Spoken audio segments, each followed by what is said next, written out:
Des centaines de millions de dollars sont partis en fumée. Des vies humaines ont été tragiquement perdues. Et des pays entiers ont basculé dans la crise économique. Tandis que notre planète se trouvait au bord du désastre. Tous ces événements terribles ont eu pour origine de petites erreurs humaines, commises par négligence, par paresse et par crainte de reconnaître ses propres fautes. Septembre 1999. Une atmosphère d'enthousiasme règne dans les bureaux de la NASA, où les employés s'apprêtent à célébrer un événement majeur, l'approche du Mars Climate Orbiter, de l'atmosphère martienne. Jamais la planète rouge n'a été aussi proche de l'humanité. Les chercheurs attendent ce moment depuis 10 mois, depuis le lancement de l'appareil, et l'instant décisif est sur le point d'arriver. L'orbiteur se rapproche de sa cible et pénètre dans les hautes couches de l'atmosphère, prêt à entamer la collecte de données météorologiques et atmosphériques lorsqu'un problème survient. Les panneaux d'instruments retentissent d'alarme, la panique se lit sur les visages, et personne ne comprend ce qui se passe. La structure de l'appareil chauffe, il est trop proche. Il chute, fond, puis se consume entièrement. La célébration tourne court. Des années de travail, 125 millions de dollars et les espoirs des chercheurs sont anéantis. Ce fut une catastrophe colossale pour l'ensemble du monde scientifique. Mais quelle en fut la cause? Une petite erreur, et particulièrement stupide. 2 groupes travaillaient sur ce projet. L'équipe de navigation de la NASA et l'entreprise Lockheed Martin Astronautics, chargée de construire le vaisseau. Lors de l'analyse de l'accélération de l'appareil, ils ont employé le système anglo-saxon basé sur les pieds, les pouces et les livres, tandis que le laboratoire du groupe de navigation utilisait, dans ses calculs, le système métrique en millimètres et en mètres. Comment une telle chose a-t-elle été possible? La réponse est simple. Cela n'a tout simplement pas été pris en compte, par oubli ou par négligence. Et tout cela sur un projet valant plus de 100 millions de dollars, mené par une équipe parmi les plus brillantes de la planète. Pouvez-vous l'imaginer? L'erreur de navigation qui en a résulté a fait passer l'engin trop près de l'atmosphère martienne, où il a été consumé. Parfois, une erreur de calcul peut aussi coûter des millions. 2 chiffres incorrects suffisent à provoquer une crise économique à l'échelle de la planète.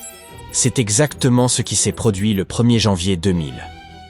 L'incident appelé bug de l'an 2000, ou Gokey, a fait vaciller le système bancaire, perturbé le fonctionnement des aéroports dans le monde entier et a presque conduit à une catastrophe nucléaire au Japon. Voyons ce qui s'est passé. Des années 1960 aux années 1980, tous les ordinateurs utilisaient un code à 2 chiffres pour indiquer l'année, ce qui signifie qu'au lieu de 1989, le programme n'affichait que 89. Pourquoi?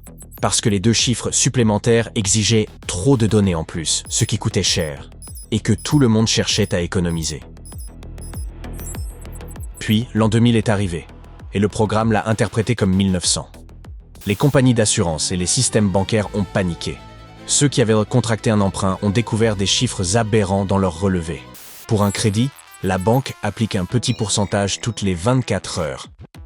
Disons 50 centimes. Or, au 1er janvier, le calcul affichait soudain 100 ans d'intérêt. De quoi donner froid dans le dos quand on consulte ces relevés. Et savez-vous ce qu'il y a de plus incroyable? Nombre d'experts et de programmeurs savaient que le problème approchait. Ils comprenaient que le monde numérique pouvait s'effondrer et ont tenté d'alerter les entreprises. Certaines les ont écoutées, d'autres non. Pourquoi? Sans doute parce que personne ne voulait vraiment s'y plonger. Quelques intellos inquiets pour 2 chiffres, cela ne paraissait pas sérieux. Personne ne voulait fournir l'effort, ni dépenser pour corriger les systèmes. Transfert d'argent, impôts, assurances, caisses électroniques. Tout se dérégla. Les gens étaient démunis face à cette apocalypse numérique. Les horaires de vol affichaient 1900. Les répartiteurs ne coordonnaient plus les pilotes, et tous les aéroports furent perturbés. L'erreur du programme provoqua l'arrêt d'un équipement de rayonnement dans une centrale japonaise. Cela faisait craindre une catastrophe nucléaire, mais heureusement le site disposait d'installations de secours. Des programmeurs et des scientifiques du monde entier entreprirent alors à mettre à jour les logiciels. Ils remplacèrent les dates à 2 chiffres par des dates à 4 chiffres. C'était 00 et ce fut désormais 2000. Good morning. This is Krista McAuliffe. GC, we've had negative contact, lost downlink. A national tragedy with the explosion of the Space Shuttle Challenger. L'une des pires catastrophes de l'histoire de l'industrie spatiale reste celle de Challenger, survenue le 28 janvier 1986 et qui coûta la vie à plusieurs astronautes. Le pays entier suivait l'événement en direct. À bord, en plus des astronautes professionnels, se trouvait Krista McAuliffe, une simple enseignante, la première citoyenne américaine à partir dans l'espace sans être réellement astronaute. Le compte à rebours s'acheva, la navette s'éleva. 1 minute passa, puis encore 10 secondes, puis 3 autres, et la tragédie frappa. L'appareil s'embrasa, des jets de flammes jaillirent du flanc de l'un des moteurs. Le feu perça la paroi du réservoir de carburant, et la coque fut aussitôt embrasée avant d'exploser avec ses 7 membres d'équipage. Ce fut la catastrophe spatiale la plus tragique et la plus vaste jamais enregistrée. L'erreur qui mena à la catastrophe ne venait pas de calculs erronés, mais des joints Torx en caoutchouc du segment le plus arrière de l'accélérateur à propergol solide, situé à droite de la navette. Ces joints devaient empêcher toute fuite de gaz d'échappement, mais le matériau dont ils étaient faits avait été fragilisé par le froid. La nuit précédant le lancement fut en effet glaciale. Les joints se couvrirent de givre et perdirent leur élasticité ainsi que leur résistance. Le lendemain, cela provoqua le terrible désastre. Un jet de gaz brûlant s'échappa par une fissure de l'anneau et perça le réservoir de carburant en quelques secondes. Mais comment cela a-t-il pu arriver dans la plus grande agence spatiale du monde? Pourquoi personne n'a-t-il remarqué l'erreur? Incompétence des professionnels? Refus de se pencher sérieusement sur le problème. À quoi pensait-il et pourquoi aucun n'a-t-il envisagé que ce détail puisse conduire à la mort de 7 personnes? Les concepteurs de l'anneau avaient signalé le défaut du caoutchouc bien avant le vol, mais la commission chargée du projet a ignoré cet avertissement. Négligence, irresponsabilité ou monstrueuse combinaison de circonstances ont mené à la catastrophe. Le travail de correction fut néanmoins mené à terme. La NASA dépensa 2 milliards de dollars pour apporter environ 400 améliorations à ses systèmes de sécurité et de contrôle. Hélas, cela ne pouvait pas rendre la vie à l'équipage. Que se passerait-il si l'on mélangeait des molécules de carbone, de chlore et de fluor de différentes manières, puis qu'on les utilisait comme alternative prétendument sûre aux composés toxiques dans les réfrigérateurs et les climatiseurs? Les gens commenceraient à employer cette innovation chimique à grande échelle, et quelques années plus tard, l'humanité découvrirait que cette substance est en train de menacer toute la planète. C'est difficile à imaginer, mais c'est exactement ce qui s'est produit dans la première moitié du XXe siècle. L'ingénieur et chimiste Thomas Migley Jr. créa les chlorofluorocarbures, ou CFC, une substance destinée à remplacer les composés toxiques des appareils domestiques, non seulement dans les frigos et les climatiseurs, mais aussi dans les aérosols, comme la laque pour cheveux ou les inhalateurs contre l'asthme. À ce moment-là, on commença à relâcher d'énormes quantités de CFC dans l'atmosphère. Des tonnes de ce gaz présenté comme inoffensif envahirent le ciel. Personne ne se doutait que cela pouvait mener à quelque chose d'épouvantable.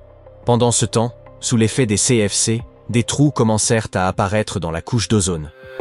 La couche d'ozone terrestre nous protège des rayons ultraviolets, qui, à forte dose, provoquent de graves troubles chez l'être humain et détruisent plantes, arbres et animaux. Et si cette couche venait à être anéantie, la vie sur Terre pourrait disparaître. Les CFC ont bien failli en arriver là. L'ingénieur se rendait-il compte de ce à quoi cela conduirait? Son invention était unique et, pour cette raison, il était impossible d'en prévoir les conséquences. Pourquoi les autres savants n'en ont-ils pas parlé? Personne n'a-t-il rien vu venir?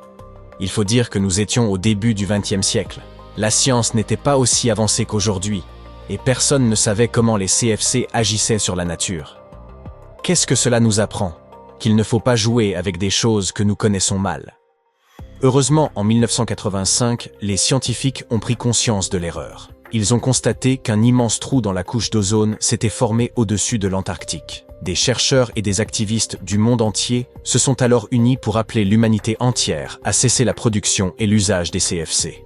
Leur travail étroitement coordonné a abouti au protocole de Montréal, un accord mondial consacré à la protection de la couche d'ozone, auquel presque tous les pays ont participé. D'après l'évaluation la plus récente de 2022, On estime que la couche d'ozone retrouvera ses niveaux de 1980, avant l'apparition du trou, vers 2066, au-dessus de l'Antarctique, 2045 au-dessus de l'Arctique, et autour de 2040 dans la plupart des autres régions du globe.